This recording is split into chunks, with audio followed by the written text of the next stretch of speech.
उधर उत्तर प्रदेश की अगर हम बात करें तो यूपी में भी निकाय चुनाव को लेकर बीजेपी ने अपनी पूरी ताकत झोंक दी है। मुख्यमंत्री योगी आदित्यनाथ आज ताबड़तोड़ रैलियां करने वाले हैं। सीतापुर में योगी आदित्यनाथ जनसभा को संबोधित करेंगे तो लखीमपुर खीरी और बलरामपुर में भी योगी आदित्यनाथ की रैली है। 13 दिन में 65 चुनावी सभाएं करेंगे मुख्यमंत्री योगी आदित्यनाथ। निकाय चुनाव के लिए करीब 65 चुनावी सभाओं को संबोधित करेंगे योगी आदित्यनाथ 13 दिन के इस दौर में, यानी कि हर दिन सीएम योगी लगभग 5 जनसभा को संबोधित करेंगे। और आज भी सीएम की जनसभाओं को संबोधित करने का कार्यक्रम है। 29 अप्रैल को सीएम योगी वाराणसी समेत कुछ अन्य जिलों में भी चुनावी सभाओं को संबोधित करेंगे। सीएम योगी के अलावा deputy CM Keshav Prasad Maurya, deputy CM Brajesh Pathak, BJP के प्रदेश अध्यक्ष भूपेंद्र सिंह चौधरी और सरकार के मंत्री और सांसद और विधायक भी लगातार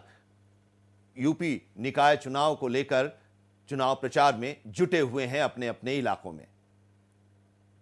विक्रम सिंह राठौर हमारे संवाददाता इस वक्त हमारे साथ जुड़े हुए हैं। योगी आदित्यनाथ एक तरफ यूपी निकाय चुनाव के प्रचार में भी अपनी पूरी ताकत झोंके हुए हैं, सभाओं को संबोधित कर रहे हैं, वहां जा रहे हैं। कर्नाटक में भी विधानसभा के चुनाव में भी उनका प्रचार का कार्यक्रम चल रहा है। यूपी की अगर निकाय चुनाव की हम बात करें तो योगी के कार्यक्रमों और उनके भाषणों को लेकर कितना कनेक्ट जनता हो पा रही है?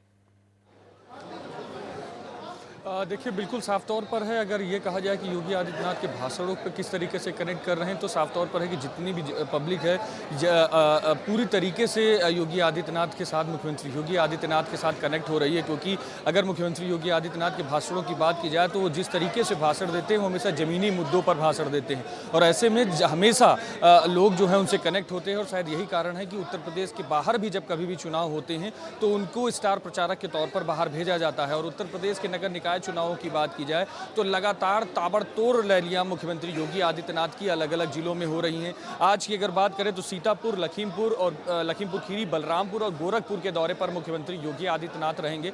कल भी कम से कम 3 से 4 जिले में मुख्यमंत्री योगी आदित्यनाथ ने जनसभा की थी।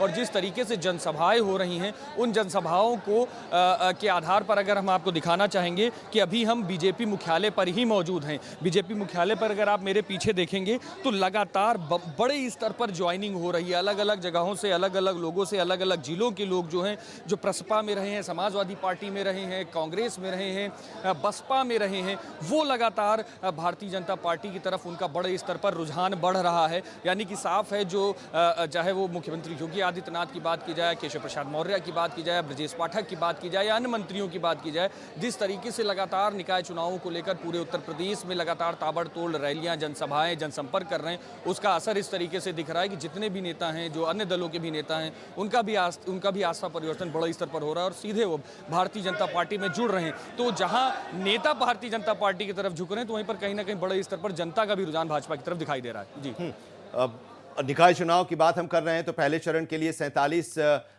आईएएस प्रेक्षक बनाए गए हैं। नगर निगम वाले जिलों में 2 प्रेक्षक तैनात किए गए हैं।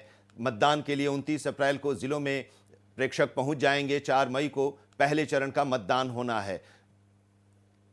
इसको लेकर पूरी तैयारियां हो रही हैं और चुनाव प्रचार भी जमकर हो रहा है। बहुत बहुत शुक्रिया